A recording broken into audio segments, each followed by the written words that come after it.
ఓం శ్రీ హనుమతే నమః.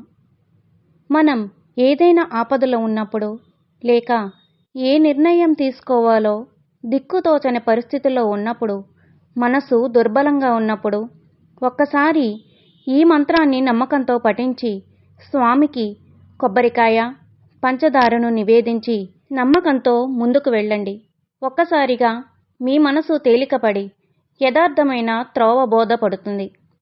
మీ మనసు తేలికపడిన తరువాత పిల్లలకు పానకము, వడపప్పు పంచండి చాలు. హనుమాను ఉప్పొంగిపోతారు.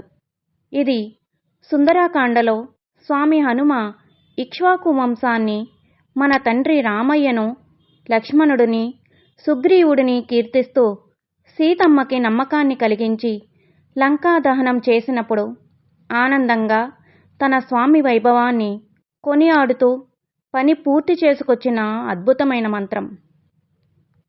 జయత్యతి బలో రామః లక్ష్మణస్య మహాబలః రాజా జయతి సుగ్రీవో రాఘవేణాభిపాలితః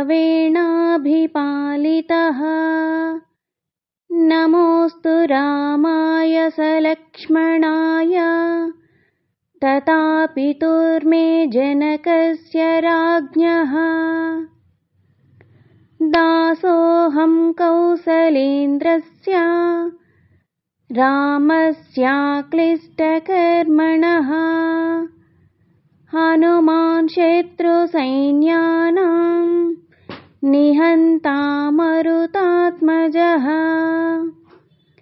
నరావణసహస్రం మే యుద్ధే ప్రతిబలం భవేత్ శిలాభిస్తు ప్రహరతః పాదపైశ్చ సహస్రశః అర్దయిత్వా పురీం లంకాం మభివాద్య చ మైథిలీం సంవృద్ధార్ధ్యో గమిష్యామి మిషతాం సర్వరాక్షసాం అస్త్రవిజ్ఞాయతాం రామో లక్ష్మణస్య మహాబలః రాజా జయతి సుగ్రీవో రాఘవేణాభిపాలితః హనుమానంజనాసూనుః వాయుపుత్రో మహాబలః రామేష్టః ఫాల్గుణః సఖా పింగాక్షోమితవిక్రమः ఉదతిక్రమణశ్చైవ సీతాశోకవినాశకः లక్ష్మణः ప్రాణదాతాశ్చ దశగ్రీవశ్చ దర్పः ద్వాదశాత్మాని నామాని కపీంద్రశ్చ మహాత్మనః స్వాపకాలే పఠే నిత్యం యాత్రాకాలే విశేషతః తస్య మృత్యు భయం నాస్తి సర్వత్రా విజయీ భవేత్. అంటే మహాబల సంపన్నులైన శ్రీరామునకు జయము, మిక్కిలి పరాక్రమశాలి అయిన లక్ష్మణస్వామికి జయము.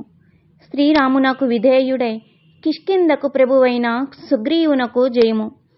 అసహయశూరుడు కోసల దేశ ప్రభువైన శ్రీరామునకు నేను దాసుడను, వాయుపుత్రుడను. నా పేరు హనుమంతుడు. శత్రు సైన్యములను రూపుమాపువాడను. 1000 మంది రావణులైనను యుద్ధరంగమున నన్నెదిరించి నిలువజాలరు. వేల కొలది శిలలతోనూ వృక్షములతోనూ సకల రాక్షసులను లంకాపురిని నాశనమునర్చెదను. రాక్షసులందరూ ఏమీయూ చేయలేక చూచుచుందురుగాక.